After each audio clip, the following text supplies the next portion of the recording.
अपने कार्य को अक्सर पूरा करता है और वो कार्य को परमेश्वर अपने जिंदगी भर परिपूर्ण करता ही रहेगा, उसमें संदेह नहीं है। उसमें दो अभिप्राय, दो राय नहीं है।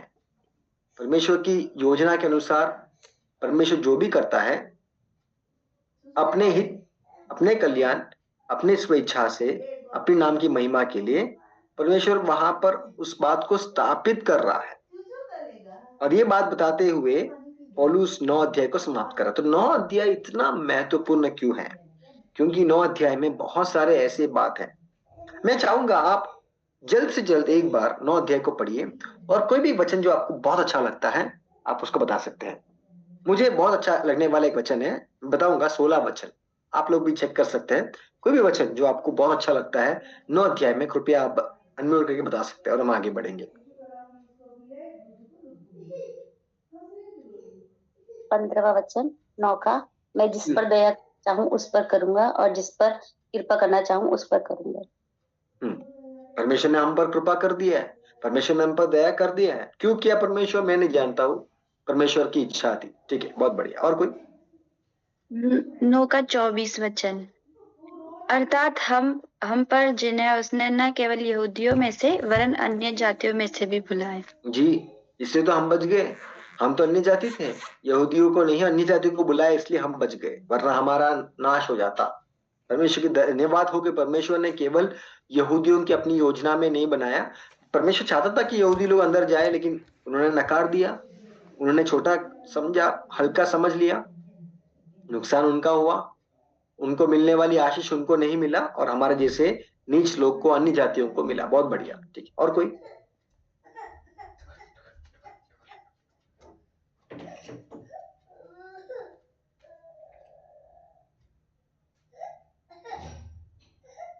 कोई भी वचन जो आपको अच्छा लगा 9 अध्याय में, या सब लोग बता सकते हैं, एक ही मिनट लगेगा। कोई भी वचन जो आपको अच्छा लगा। अच्छा जी, मुझे 9 अध्याय 1 2 3 पद जो आप बताए बहुत ही अच्छा लगा कि पौलुस यहाँ पर खुद के लोगों के लिए चिंता करता है। बहुत बढ़िया।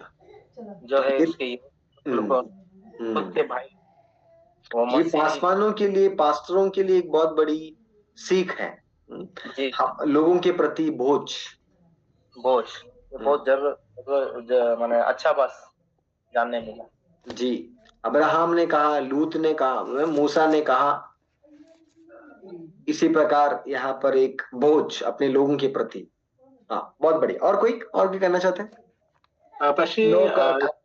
9 का 7 और 8, जैसा 8 में लिखा है कि शरीर की संतान परमेश्वर की संतान नहीं परंतु प्रतिज्ञा की संतान वंश गिने जाएंगे। ठीक है, प्रतिज्ञा के संतान वंश गिने जाएंगे। बहुत बढ़िया, वेरी गुड, बहुत अच्छा वचन है। ठीक है, और 9 का 18। हाँ, क्या है वो? पढ़िए। जिस पर चाहता है उस पर दया करता है और जिससे चाहता है उसे कठोर कर देता है। ओके, बहुत बढ़िया।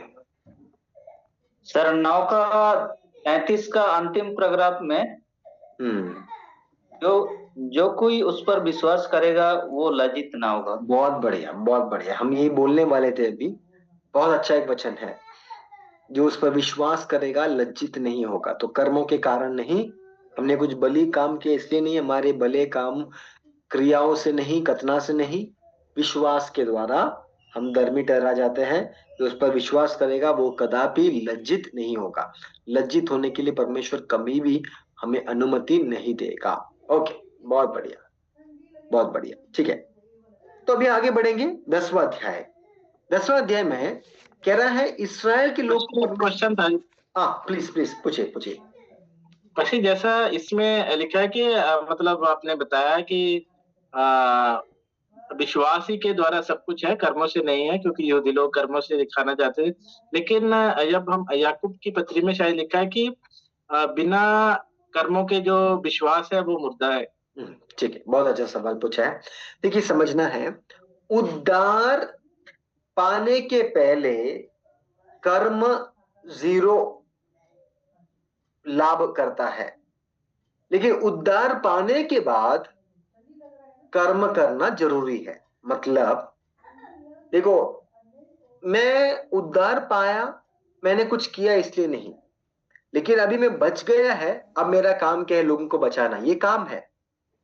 तो ये काम क्यों कर रहा हूं मैं? उद्धार पाने के लिए, कुछ पाने के लिए नहीं कर रहा हूं। परमेश्वर ने मुझे बचा लिया, मेरे जैसा एक अभागा को बचाया, अब मैं लोगों को यीशु के बारे में बता रहा हूं। ये काम है। ये याकूब में जो बता रहा है विश्वास और काम, ये क्या, कौन से संदर्भ में है? उद्धार पाए हुए लोगों को अब क्या कलसिया में आना है, मैं उद्धार पा लिया, अब मैं ताली बजाऊंगा, प्रार्थना करूंगा, चले जाऊंगा, ये नहीं। अब मेरा जिम्मेदारी है कि मैं औरों को बताए, सुसमाचार सुनाए, ये काम है। ये उद्धार पाने के पश्चात होने वाली काम है। इसलिए कहता है अब उद्धार पाने के बाद विश्वास बनाम कार्य व्यर्थ है।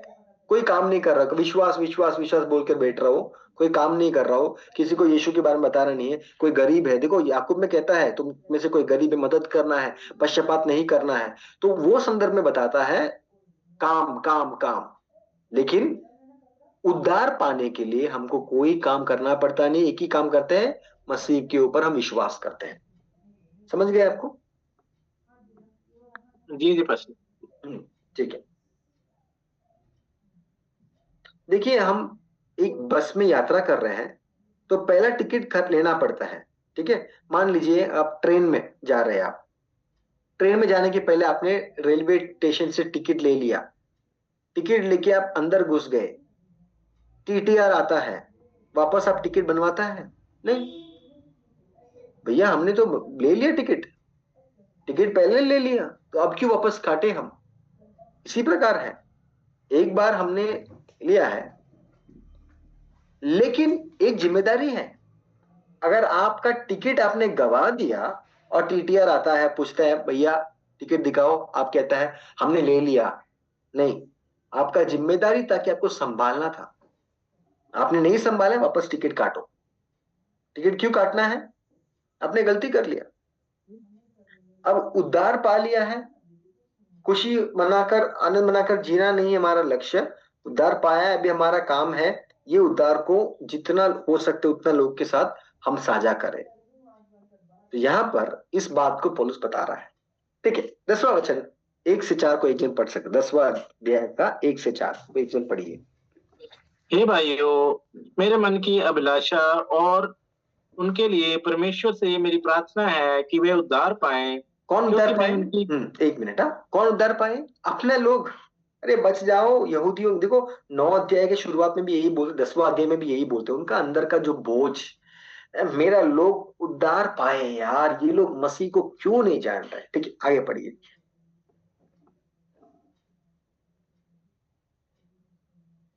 आगे पढ़िए पढ़िए पढ़िए। क्योंकि मैं उनकी गवाही देता हूँ कि उनको परमेश्वर के लिए धुन रहती है, परंतु बुद्धिमानी के साथ नहीं, क्योंकि वे परमेश्वर की धार्मिकता से अनजान होकर और अपनी धार्मिकता स्थापित करने का यत्न करके परमेश्वर की धार्मिकता के अधीन न हुए। क्योंकि हर एक विश्वास करने वाले के लिए धार्मिकता के निमित्त मसीही व्यवस्था का अंत है। देख रहे हैं, अभी यहाँ पर पौलुस कह रहे हैं यार परमेश्वर चाहता है कि ये लोग बच जाए, लेकिन ये लोग बच रहे क्यों नहीं है? परमेश्वर की इच्छा है कि किसी ना किसी प्रकार ये लोग बच जाए, लेकिन सब कुछ इतना प्रयास करने के बावजूद भी ये लोग नहीं बच रहे हैं। अब इसमें क्या गलती है?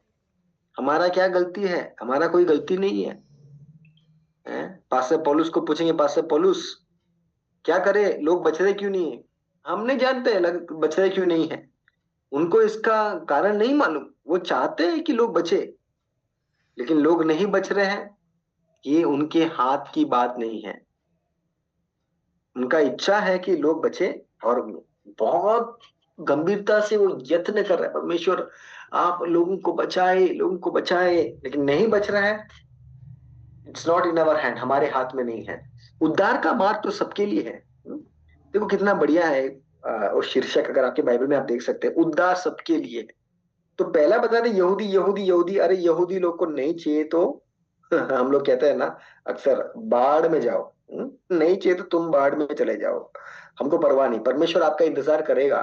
लेकिन अगर आप बारंबार नकारते रहेगा, परमेश्वर अपना योजना को सफल जरूर करेगा। और कहता है उद्धार सबके लिए। 5वां वचन से ये बहुत ही साफ यहाँ पर बात हो रहा है।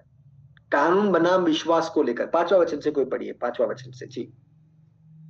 क्योंकि मूसा ने ये लिखा है कि जो मनुष्य उस धार्मिकता पर जो व्यवस्था से है चलता है वह उसी से जीवित रहेगा, परंतु जो धार्मिकता विश्वास से है वह यो कहती है, तू अपने मन में ये ना कहना कि स्वर्ग पर कौन चढ़ेगा, अर्थात मसीह को उतार लाने के लिए, या अधोलोक में कौन उतरेगा, अर्थात मसीह को मरे हुए में से जिलाकर ऊपर लाने के लिए, परंतु वह क्या कहती है, यह कि वचन तेरे निकट है, तेरे मुंह में और तेरे मन में है।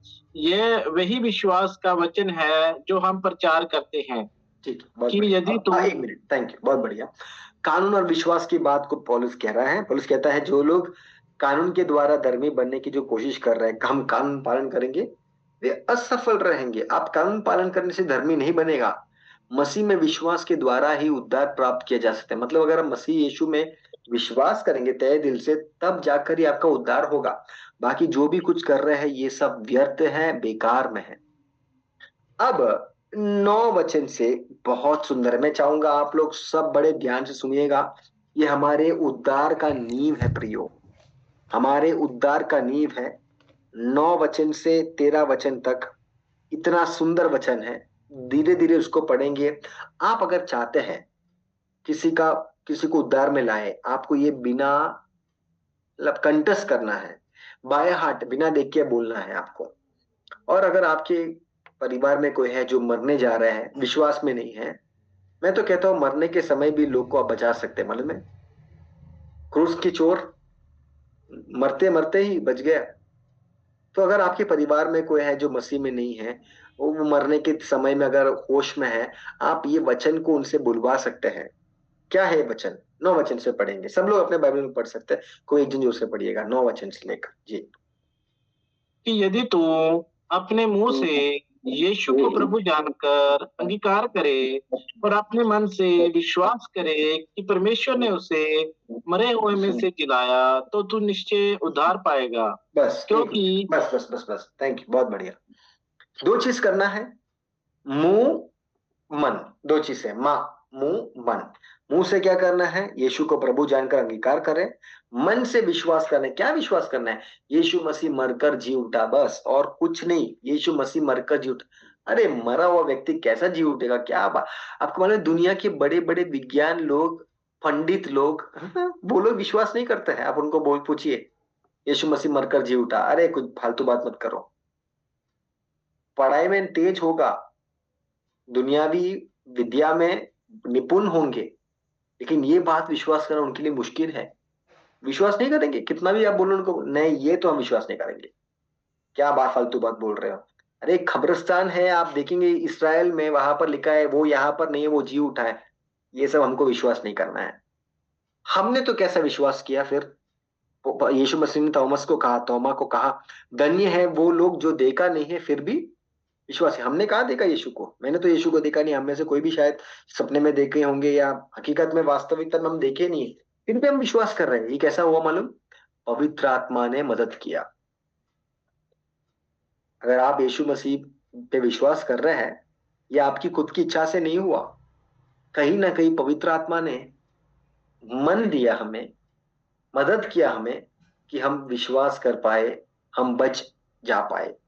तो ये भी परमेश्वर की दया है, परमेश्वर के कार्य है। परमेश्वर की कार्य है कि परमेश्वर ने हमें ये जानने के लिए मदद किया। ठीक है, तो 10वां वचन, अब आगे पढ़ेंगे। 10वां वचन, 10वां वचन 10। क्योंकि धार्मिकता के लिए मन से विश्वास किया जाता है और उद्धार के लिए मुंह से अंगीकार किया जाता है। क्योंकि पवित्र शास्त्र ये कहता है, जो कोई उस पर विश्वास करेगा वह लज्जित ना होगा। हाँ बस, जो उस पर विश्वास करे लज्जित नहीं। ये 9 अध्याय में कहां पर हम पाते हैं? अभी हमने पढ़ा, हमने 9 अध्याय में भी ये बात को वापस पौलुस कह रहा है। एक बात को बार बार क्यों कर रहा है भैया? आपको कोई है ना समझने में, याद करने में कोई दिक्कत हो रहा है? वापस वापस क्यों बोल रहा है? कहां पर है 9 अध्याय में? कहां पर पाते हैं हम ये सेम वचन? 33 बहुत बढ़िया, बहुत बढ़िया, वेरी गुड। सेम वचन बोल रहा है, वापस वापस याद दिला रहे। कुछ सत्य उनको बार बार बताना पड़ता है। अब देखिए फ्लाइट में जब चढ़ते हैं तो कहते हैं ना लाइफ जैकेट कैसा इस्तेमाल करना है, ऐसा जाना है, विंडो है, यहाँ से राइट जाना है, लेफ्ट जाना है। तो अगर वहां पर एक बंदा बैठा है बोला अरे हम तो हर दिन यात्रा करते हैं भैया, 100 बार हमने यात्रा की, हमको ये सब नहीं सुनना है। आपको सुनना पड़ेगा जबरदस्ती सुनना ही पड़ेगा, ऑप्शन नहीं है। हमको नहीं सुनना है ये नहीं बोल सकता है, क्योंकि वो आपको सुनाना ही पड़ेगा। क्यों? गंभीर बात है, गंभीर विषय है, जान खतरा में हो सकता है। तो ऐसे खतरनाक चीज है, इसलिए बारंबार रिपीट क्यों कर रहा है? क्योंकि ये छोटी बात नहीं है। विश्वास विश्वास विश्वास बोल रहा है, विश्वास कर लो भैया, लज्जित नहीं होगा। यहाँ पर ये घर मिलने का, गाड़ी मिलने की बात नहीं कर रहे जो आजकल के नबूवत लोग करते हैं। यहाँ पर लज्जित का मतलब क्या है? अनंत काल में लज्जित नहीं होंगे। मतलब अगर यीशु मसीह एक बार इसको साफ कर दो। जहर सिंह आपका अनम्यूट की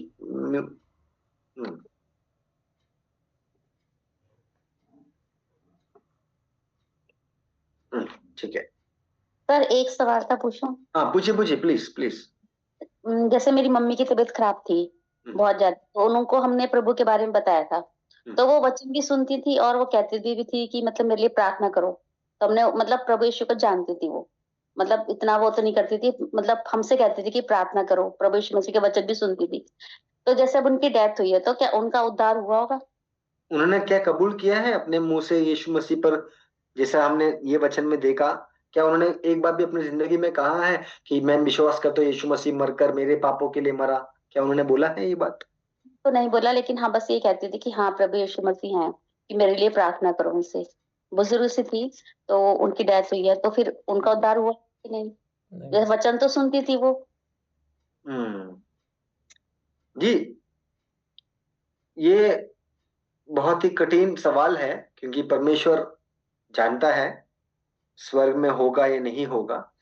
लेकिन अगर उन्होंने तहे दिल से एक पल भी, मरने के कुछ दिनों पहले या समय के पहले तहे दिल से उन्होंने सोचा होगा या बोला होगा परमेश्वर आप मुझे बचाओ, या यीशु मसीह मैं तुम्हें विश्वास करता हूँ, यीशु मेरे पापों के लिए मरा, यीशु मसीह मरकर जी उठा, ये जो विश्वास करता है वो उद्धार पाता है। लेकिन केवल प्रार्थना अगर कर रहे हैं हम नहीं जानते। अभी देखो नास्तिक लोग भी प्रार्थना करते। एक बार है ना, नास्तिक लोग की सभा हो रहा था, नास्तिक लोग का सभा हो रहा था। नास्तिक लोग क्या बोलते हैं? ईश्वर नहीं है।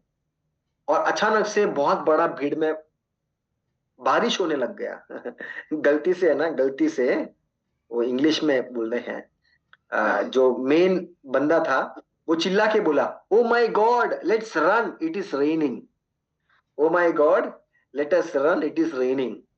हे भगवान बारिश हो रहा है, भागो। तो ये लोग क्या सभा कर रहा था? सभा में क्या बात कर रहा था? ईश्वर नहीं है, लेकिन गलती से मुंह से क्या आया? ओ माई गॉड। तो हमारा मकसद क्या है ये मुख्य है। अगर नास्तिक लोग भी कभी कभी बोलते हैं हमारे लिए दुआ करो भैया, हिंदू लोग भी बोलते हैं हमारे लिए दुआ करो। इलेक्शन में जब आते हैं पार्टी, इलेक्शन के समय में हमारे घर में, मसीह घरों में जब आते हैं हिंदू लोग कहते हैं आप जीसस से प्रार्थना करिए। तो ये प्रार्थना करवाना, ये तो मकसद अलग है। मकसद क्या है? तो ये भी बहुत मुख्य है, लेकिन हम नहीं जानते हैं। ये किसी ने कहा स्वर्ग में जाने के समय 3 सरप्राइज होगा। ध्यान से सुनिएगा, स्वर्ग में हम जाएंगे, हमको 3 सरप्राइज होगा। नंबर 1 सरप्राइज क्या मालूम? आपने जो सोचा कुछ लोग होंगे, वो लोग नहीं है वहां पर। आपने सोचा कभी नहीं होंगे, वो लोग वहां पर पहुंच गए। और तीसरा सरप्राइज क्या है मालूम? हम भी वहां पर पहुंच जाएंगे सबसे बड़ा सरप्राइज है कि हमारे जैसे पापी लोग भी शायद वहां पर पहुंच गए।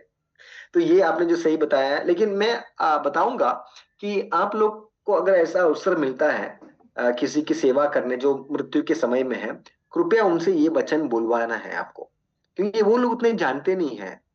शायद एक बार उन्होंने अगर बोल दिया, अपने मुंह से अंगीकार किया, वो बच गया तो अच्छा है ना, स्वर्ग में हम देखेंगे। क्रूज देखो, सबसे बड़ा सबूत है क्रूज की कथा। क्रूज में जो चोर बच गया, बाइबल क्लास नहीं किया, बाइबल नहीं पढ़ा, संडे स्कूल में नहीं गया, कुछ नहीं किया, बस अंत में बोला हे प्रभु हमको स्वीकार कर लो, बच गया वो। तो इसलिए जैसा आपने बताया, दीपा जी ने सवाल पूछा, शायद वो स्वर्ग में पहुंचे होंगे, कौन जानता है? शायद वो अपने उस मासूम अनुभव में शायद उन्होंने एक बार मन में शायद बोला नहीं होगा, मन में बोला होगा यीशु मसीह मुझे भी बचा लो, शायद वो स्वर्ग में होंगे। ठीक है, तो यहाँ पर 10वां वचन में धार्मिकता के लिए मन से विश्वास किया जाता है, उद्धार के लिए मुंह से अंगीकार करता है, विश्वास करने पर लज्जित नहीं होगा।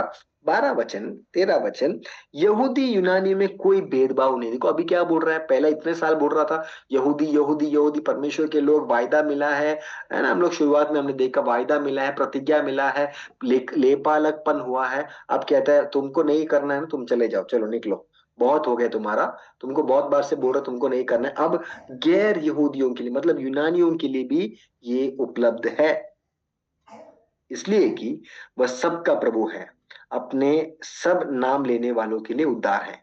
जो कोई प्रभु का नाम लेगा वो उद्धार पाएगा।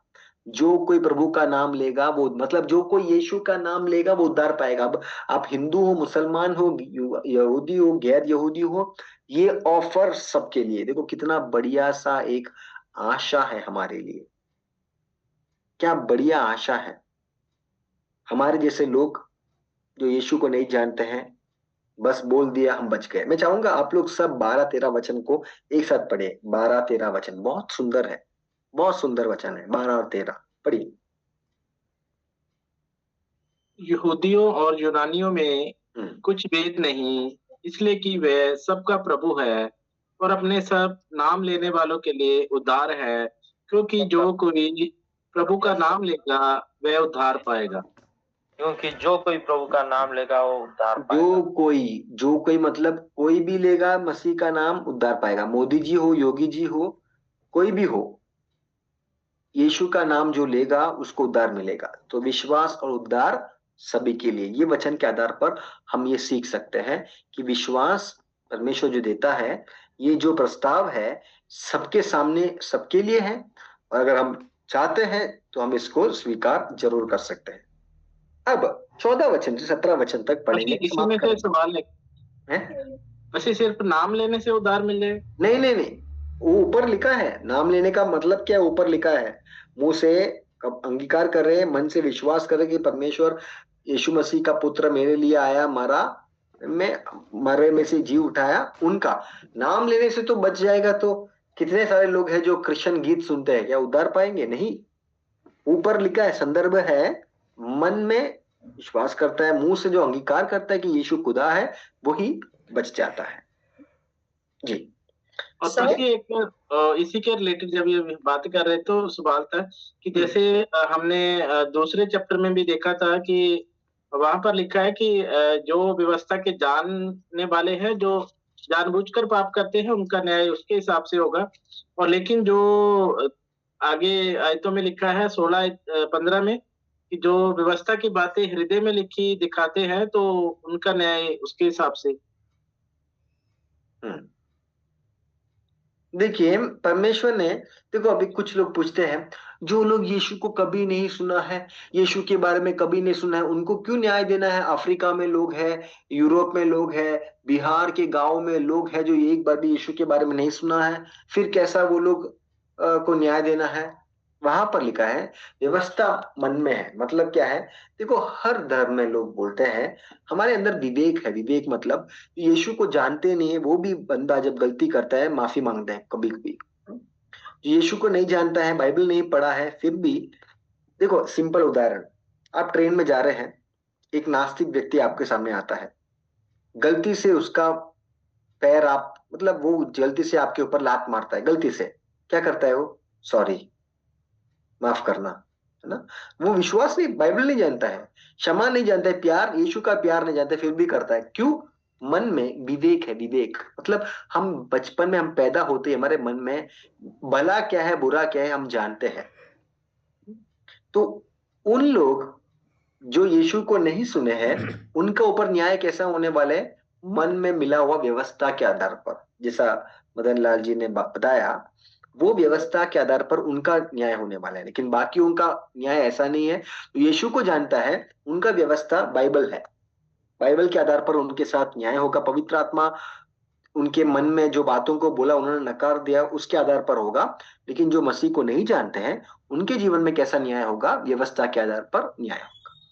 ठीक है, चौदह वैसे जैसे मतलब इसमें उद्धार की बात नहीं है, तो क्योंकि उद्धार पाने के लिए तो प्रभु यीशु मसीह को जो स्वीकारेगा वही उद्धार पाएगा ना।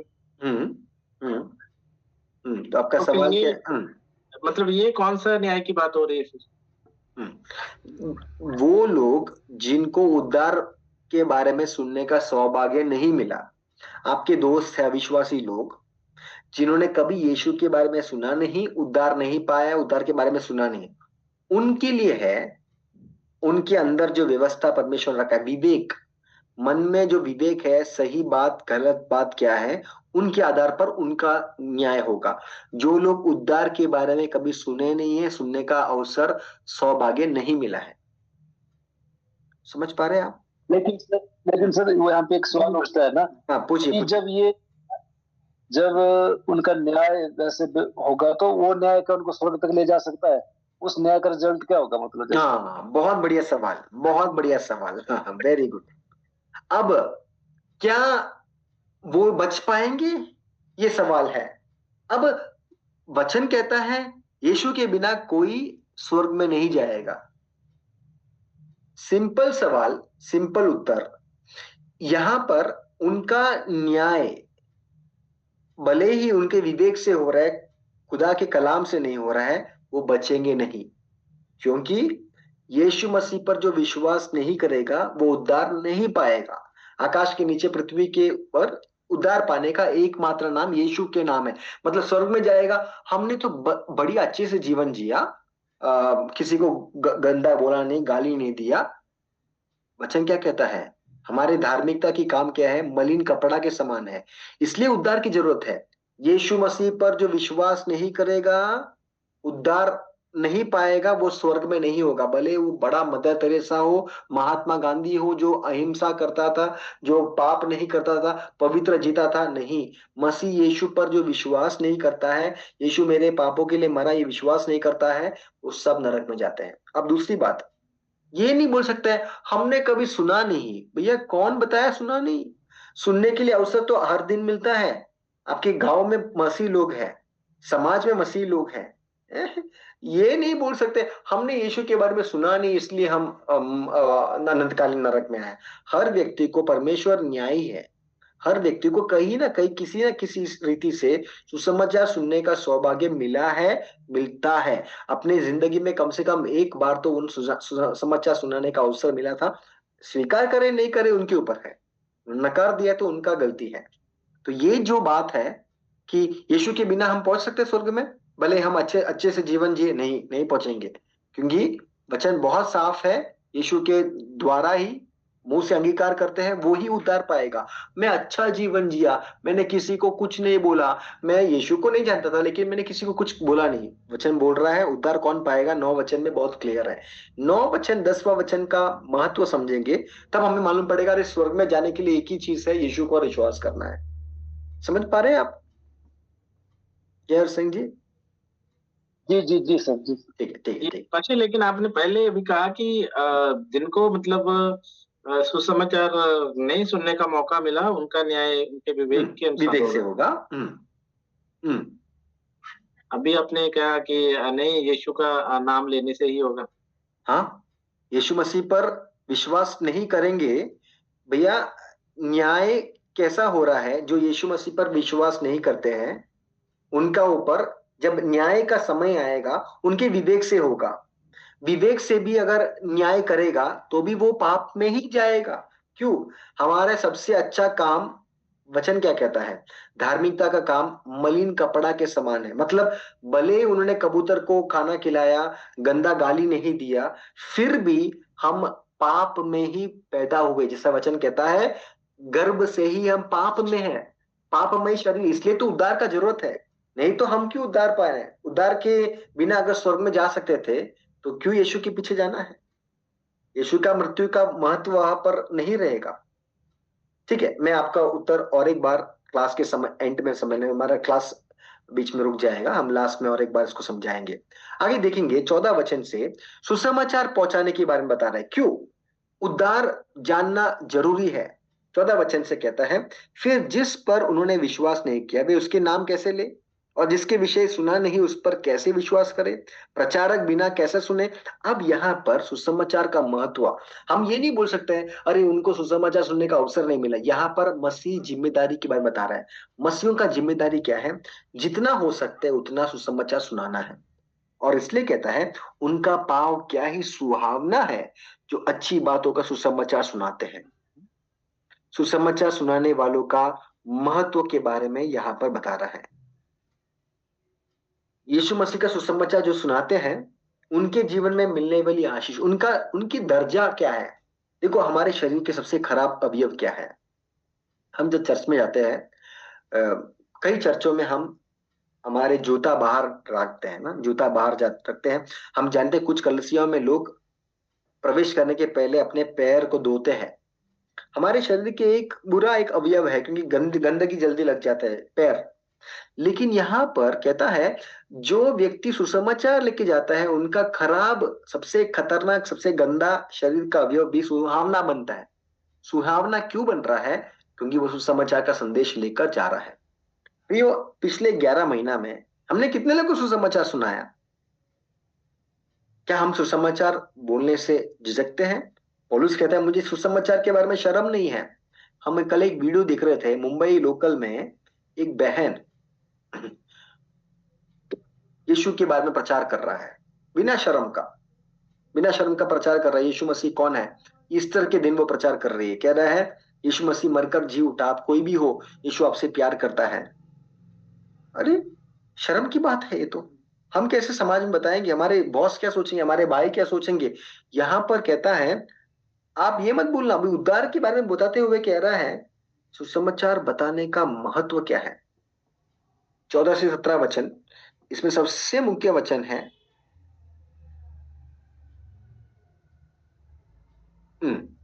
15 वचन सबसे मुख्य।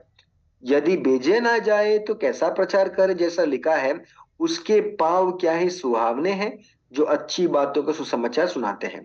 परंतु सब ने उस सुसमाचार पर कान न लगाया। यशायाह कहता है हे प्रभु, किसने हमारे समाचार पर विश्वास सुनने से, और सुनना मसीह के वचन से होता है। 17 वचन, विश्वास कैसा आता है भैया।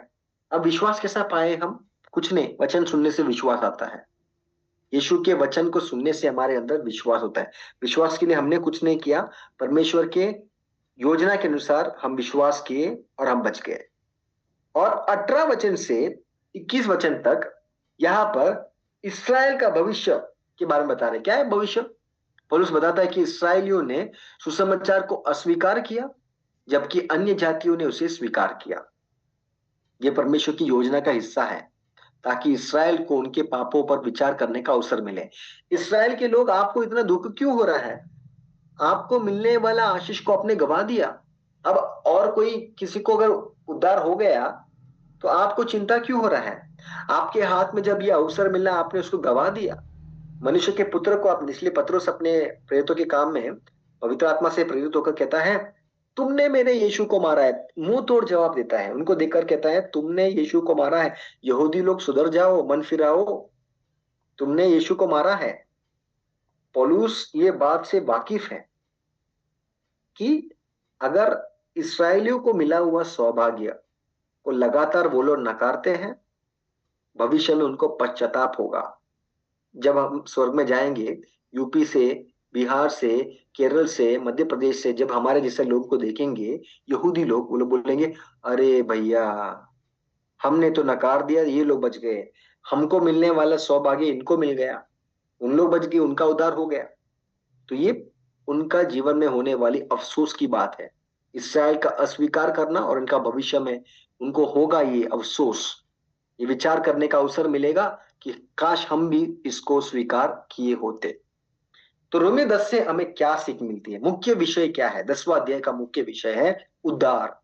उद्धार केवल विश्वास के द्वारा प्राप्त किया जा सकता है और ये सभी के लिए खुला है, यहूदी हो गैर यहूदी हो। हमें सुसमाचार का प्रचार करना चाहिए ताकि लोग मसीह में विश्वास करें। तो विश्वास, उद्धार, ये मुख्य पदों को पौलुस यहाँ पर जिक्र करता है। ठीक है, मदन लाल जी ने बहुत बड़ा एक सवाल पूछा, मैं उस उत्तर को बोलकर मैं समाप्त करना चाहूंगा। ध्यान से सुनिएगा, सारे लोगों के लिए है। देखिए, आप लोग को सवाल पूछना चाहिए। केहर सिंह ने बहुत बढ़िया सवाल पूछा, मदन लाल जी ने सवाल पूछा। देखो, हम सवाल जानने से, देखो हर चीज हम नहीं जानते हैं, लेकिन बाइबल जब हम पढ़ते हैं, परमेश्वर की आत्मा, और हम कोई परफेक्ट नहीं, हम कोई सिद्ध नहीं है, हम सीखते रहेंगे, हमारे जीवन के अंत तक हम सीखते रहेंगे। यहां पर हम देखे थे एक व्यक्ति का उद्धार कैसा होता है, यीशु मसीह पर विश्वास करने से होता है। लेकिन हमारा भाई या बहन जो स्वर्ग में जाएगा और कहेगा, यीशु मसीह हमने तो आपके बारे में सुना नहीं, ठीक है, अब उसको परमेश्वर दोषी कैसा ठहराएगा? अरे मासूम बंदा है, उद्धार नहीं सुना है, तो कैसा बचेगा? परमेश्वर बोलेगा ठीक है, आपके विवेक के अनुसार आपको हम न्याय लगाएंगे। तो विवेक का लिस्ट निकालिए, इनका इनका जीवन का लिस्ट निकालिए। बहुत बार झूठ नहीं बोलने का विवेक ने बोला, लेकिन विवेक से उन्होंने झूठ बोल दिया। गंदा नहीं बोलने का, देखने का, अंदर जो विवेक था उन्होंने, विवेक ने बोला, लेकिन उन्होंने सुना नहीं। न्याय मिलेगा कि नहीं मिलेगा? जरूर मिलेगा। क्यों? क्षमा नहीं मिला है। हमारा जीवन में ऐसा नहीं है। हम रात को जब प्रार्थना करते, परमेश्वर आज के दिन आए हुए पापों को क्षमा करना, यीशु का लहू पापों से शुद्ध करता है, हमारे लिए वहां पर एक उपाय है, एक प्रायश्चित है। क्यों? हम विश्वास करते हैं कि जब यीशु मसीह मेरे लिए मरा है, मैं जब मेरे पापों को कबूल करता हूँ, यीशु के लहू से मुझे पापों से मुक्ति मिलती है, परमेश्वर हमें धार्मिक बनाता है। लेकिन वो अविश्वासी भाई जो अपने विवेक के आधार पर चल रहा है, वो पाप भी करता है, पाप की प्रायश्चित के लिए कोई प्रत्युत्तर नहीं है। इसलिए वचन कहता है विश्वास के द्वारा उद्धार पाते हैं। ये क्या उद्धार? मैंने आपको बताया, पाप का दंड से, पाप का सामर्थ से बचा रहा है। मैं पाप नहीं किया ये नहीं है, गिरता हूं, आज भी गिरता हूं, कल भी गिरेगा, लेकिन गिरने के समय यीशु क्षमा करना, मेरे पापों को क्षमा करना, शुद्ध करना, उस समय स्वीकार्यता मिलती है। तो एक अविश्वासी व्यक्ति का न्याय कैसा हो रहा है? उसके विवेक पर, और विवेक के अनुसार भी वो गलती कर बैठता है। और जब वो पाप कर रहा है, उसका सुझाव क्या है? सुझाव क्या है? सुझाव नहीं है, उसका पाप वहीं पर ही पड़ा है। हमारा और उनके अंतर क्या है? हम भी पाप कर रहे हैं, वो भी पाप कर रहे हैं। हम भी, पवित्र आत्मा सिखाता है, फिर भी हम कई बार ना बोलते और हमारी खुद की इच्छा करते हैं। लेकिन जब हम माफी मांगते हैं, यीशु का लहू हमारे पापों से शुद्ध करता है, मतलब वहां पर वाइप आउट हुआ है। और परमेश्वर हमें देखता है जैसे आपने कभी पाप नहीं किया है। परमेश्वर हमें जब भी, देखो आपको मालूम है ये उद्धार इतना महान क्यों है? क्योंकि जब इतना पाप करने के बावजूद जब हम तहे दिल से कहते हैं परमेश्वर मुझे क्षमा कर, मैंने गलती कर लिया, पिता परमेश्वर हमें ऐसा देखता है जैसा हमने जिंदगी में एक बार भी पाप नहीं किया होगा, मतलब शुद्ध हो जाते हैं। यीशु मसीह की धार्मिकता हमारे खाते में आ जाती है। लेकिन वो अविश्वासी भाई, अविश्वासी बहन को ये सौभाग्य नहीं मिलता है। क्यों? क्योंकि उसको यीशु के द्वारा उद्धार नहीं मिला है। मैं आशा करता हूँ मदन लाल जी आप थोड़ा समझ रहे हैं आपको मैं क्या बताने की कोशिश कर रहा हूँ? पशी नहीं, अभी पूरा समझ गए। हाँ, थैंक यू, ठीक है, बहुत बढ़िया, ठीक है। तो इसलिए उद्धार का महत्व, इसलिए कहता है सुसमाचार सुनाओ। प्रियो, रात को मैं समाप्त कर रहा हूँ, बस एक ही प्रार्थना है हम सबके लिए है, जितना होगा उतना सुसमाचार सुना। मैं एक दो घटना बताना चाहूंगा और हम प्रार्थना करके समाप्त करेंगे। एक बार एक अविश्वासी बॉस था और एक मसीह भाई था। हर दिन सुबह जाता था। देखो आप जानते हैं कंपनियों में बॉसों को सुसमाचार बोलना आसान बात नहीं है। तो उन्होंने क्या किया मालूम?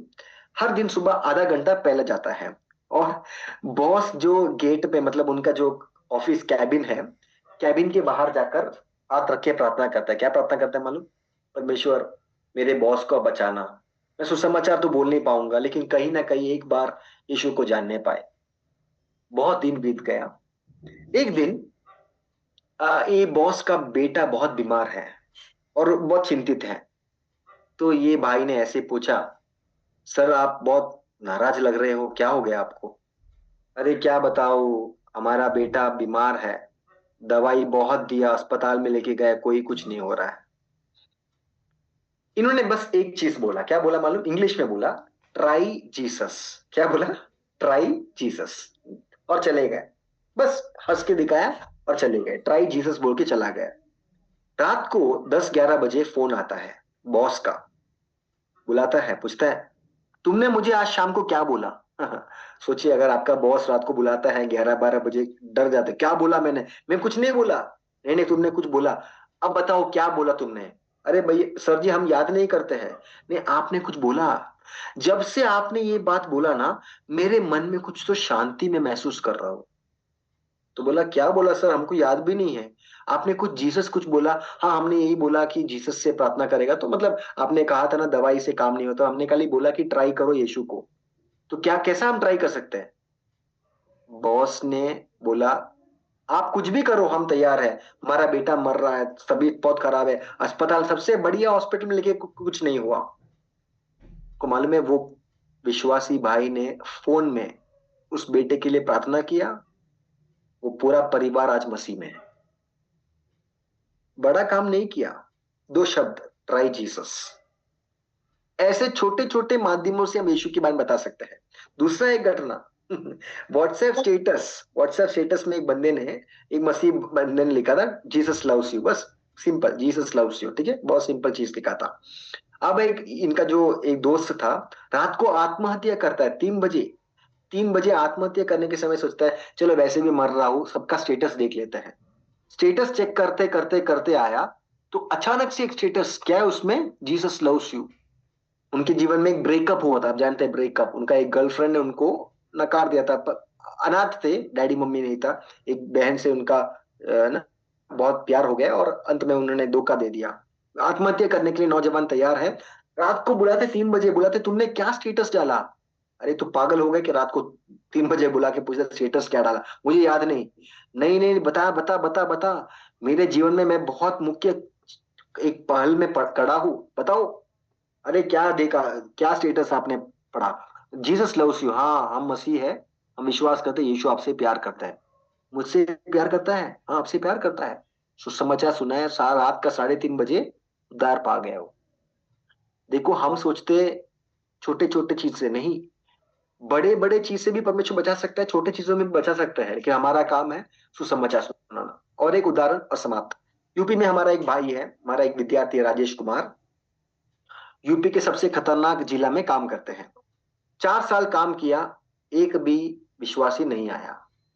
संस्था के अगुओं से बोला हमारे लिए प्रार्थना करिए, हमारा सेवा में कोई आ रहा नहीं। उन्होंने बोले काम करो, हर दिन आप 12 जिला का नाम लिखो, 12 गांव का नाम लिखो, 12 विश्वासियों का मतलब अविश्वासियों का नाम लिखो और एक दिन 12 बार प्रार्थना करो। अब 12 का क्या मतलब हमको नहीं मालूम, पास्टर जी कहा, ऐसे मुझे मन किया मैंने बोले यीशु के चेले 12 हैं तो ऐसे ही बोल दिया।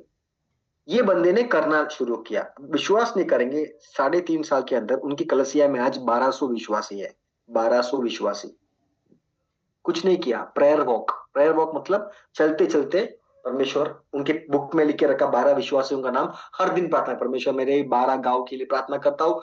और आपको मालूम है आज वो पूरे 12 गांव में से मसीह लोग आते हैं कलसिया में, चुप चुप के करते हैं, रात की प्रार्थना करते हैं, लेकिन मसीह लोग आ रहे हैं।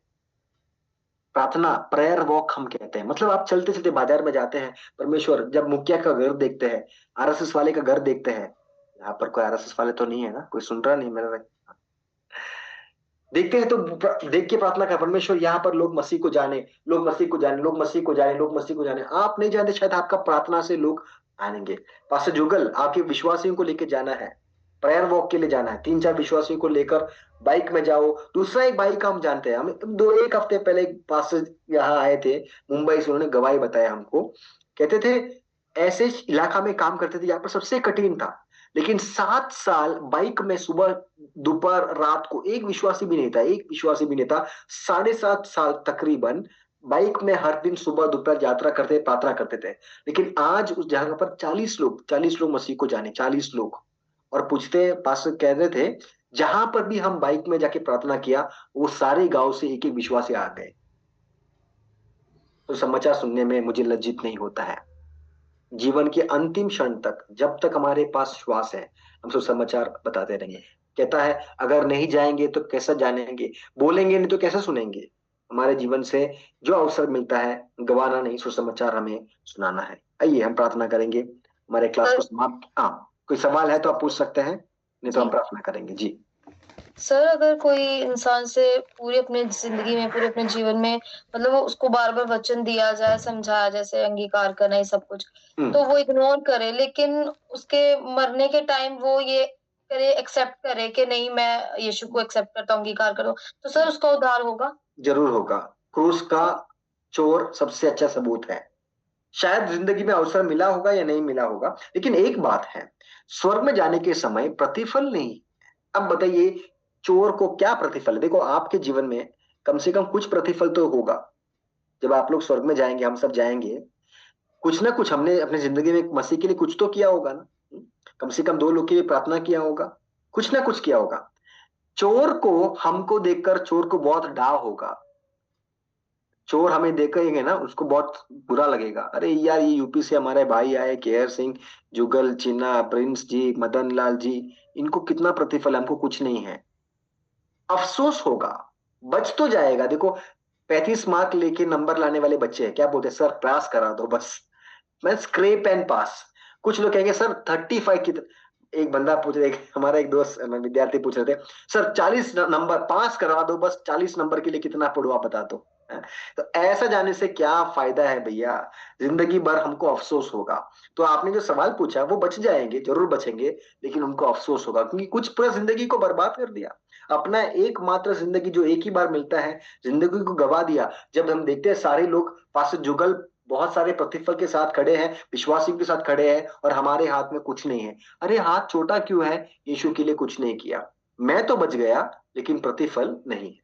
तो कोई भी बंदा हो आशा रहित नहीं है, मरने तक उनको अवसर है, मरने के बाद अवसर समाप्त होता है। तो जब तक मैं कहता हूं आपके अविश्वासी लोग को अंत में जब वो मरने का समय है, उस समय जाना है उनके पास और कोशिश करिए उनसे प्रार्थना करवाने। और मरने के समय कोई भी हो प्रार्थना कर लेते हैं, वो कुछ ना कुछ तो बोल देगा, शायद वो बच जाएगा। हमारा लक्ष्य क्या है, कम से कम वो स्वर्ग में पहुंचना है। अफसोस तो होगा, कम से कम स्वर्ग पहुंच जाएगा तो हम खुश रहेंगे। सर किसी ब्रदर ने बोला कि ऐसा उनका उद्धार नहीं हो सकता क्योंकि उन्होंने पूरा अपना जीवन अपना नहीं नहीं नहीं, अगर क्रूस का चोर बच सकता है तो कोई बच सकता है।